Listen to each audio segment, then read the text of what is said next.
Mais juste avant, Virginie nous attend avec son invité. Virginie Decorte, vous êtes avec Claire Gagliolo. Elle est présidente de l'association Solidarité Francis Gague.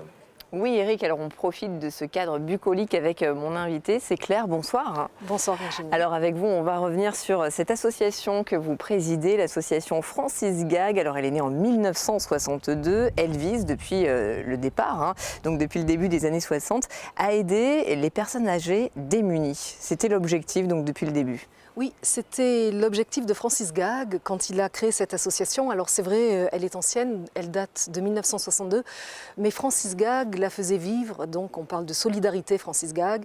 Francis Gague la faisait vivre en fait depuis les années après-guerre.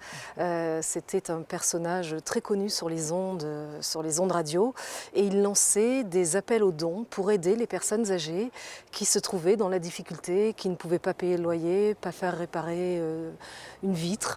Et les dons arrivaient et fatalement, il a créé une structure qui a maintenant plus de 50 ans, qui existe toujours, qui s'appelle Solidarité Francis Gague et qui continue dans cet objectif-là, c'est-à-dire aider les personnes âgées qui se retrouvent aujourd'hui démunies sans avoir suffisamment pour vivre, voire parfois pour survivre. Comment il avait eu l'idée et pourquoi il s'était intéressé aux personnes âgées démunies, Francis Gague? On le sait? Oui.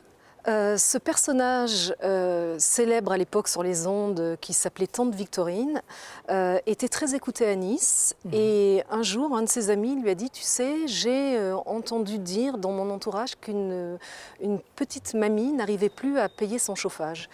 Et il a eu l'idée de se servir de la notoriété de son personnage lors d'un de ses passages radio pour dire: si vous pouvez aider cette petite mamie, envoyez un petit chèque.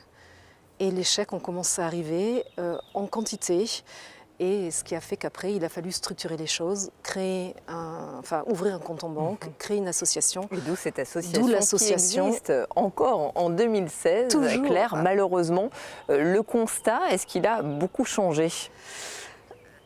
Alors, je n'étais pas encore là en 1962, a fortiori dans les années après-guerre, mais aujourd'hui, le constat qu'on fait, c'est qu'il y a des personnes âgées, qui ne sont plus en âge de travailler donc, et qui ne peuvent pas vivre avec les revenus qu'elles ont. Pourtant, elles ont travaillé toute leur vie.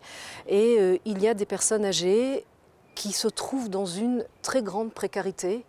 Et nous faisons de notre mieux pour essayer à la fois de les réconforter, de rompre le lien de solitude qui s'installe parfois, l'isolement, et pour leur apporter un bien-être au quotidien dans des actions très, très concrètes. Alors c'est surtout des actions qui sont axées sur la santé, c'est ça ?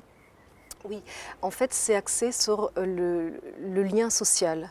C'est-à-dire, si je n'y vois pas bien, je ne sors plus parce que j'ai peur de chuter. Si j'entends mal, je ne peux plus avoir d'échange non plus. Et si je ne peux pas manger, je ne vais même pas sur le palier d'en face pour manger une biscotte avec ma voisine. Donc en fait, c'est effectivement dans le cadre de la santé, mais toujours pour maintenir un lien social. Donc nous avons entamé depuis maintenant 2 ans une action qui vise à offrir des paires de lunettes de vue à ces personnes, parce que malheureusement ça fait partie des choses à la fois indispensables et fort coûteuses. Et tous les ans, elles vont faire une paire de lunettes à leur vue. Nous travaillons avec la Mutualité française et c'est Solidarité Francis Gague qui prend en charge cette paire de lunettes de vue. Vous avez aussi une nouvelle action et qui concerne les appareils auditifs. Oui. Toujours avec la Mutualité française, nous allons mettre en œuvre sur 2016 une prise en charge partielle des appareils auditifs et des prothèses dentaires pour aller dans le sens de ce que je vous expliquais il y a quelques minutes, de telle sorte que la prise en charge soit plus globale. Nous verrons après, en fonction des dons que nous recevrons, si nous pouvons faire une prise en charge partielle.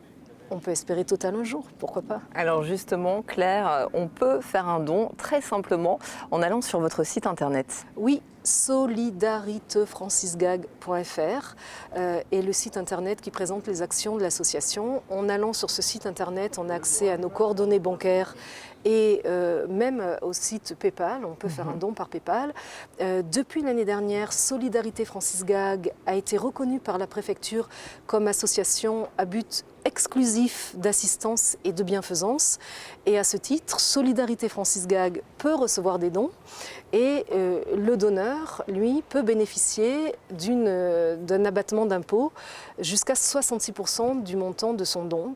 Donc n'hésitez pas. Tout le monde est gagnant. Tout le monde est gagnant. Vous donnez 100 € à Solidarité Francis Gag et en réalité, ça vous en coûte 34. Merci beaucoup, Je Claire, vous en de prie, nous merci à avoir vous, éclairé Virginie. sur cette belle association.